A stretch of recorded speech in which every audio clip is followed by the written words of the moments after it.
I was born in Morocco. I grew up in a Muslim family. When I was about 2 years old, my parents divorced and my mother couldn't take care of me by herself. So she gave me to my grandparents to raise me. My grandmother was extremely abusive. At age 7, she made me go out with my aunts and go steal and beg for money. Sometimes they'll spit on us. Growing up there, watching my grandmother pray 5 times a day, but then get up and cuss everyone out was not a very good example for a little girl. Growing up in Morocco, I never had peace. She also beat us up all the time. She would take palm branches and just beat us with them. And we were terrified living in that house. It was like a prison. At age 18, I got the privilege to come to the United States. I met this guy who was military and got married. 3 months into the marriage, he started hitting me. And 5 years in, the abuse got worse. It was choking, it was name calling, it was constant abuse. I was crying every day. I was trapped. After 5 years, I finally got the courage to leave. I had people ask me to go to church with them. And I'm like, oh no, I can't go to church.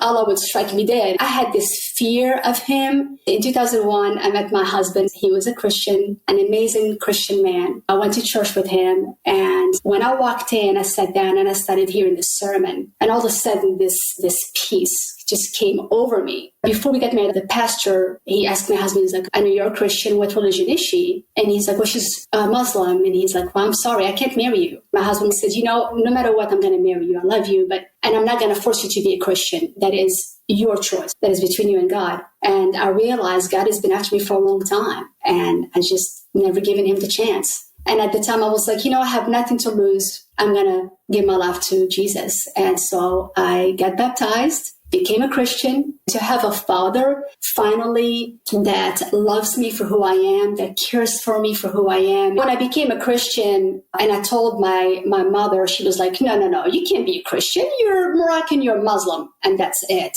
Mm-hmm. I said, Mom, listen, no one can save me but him. I said, I see the change he's done for me. I see how he changed me from within. I stopped smoking. I stopped drinking. I stopped cussing. The bar scene is no longer in my life. And instead, I'm loving this amazing Father who loves me. I'm just changed. And I am a new creation in him.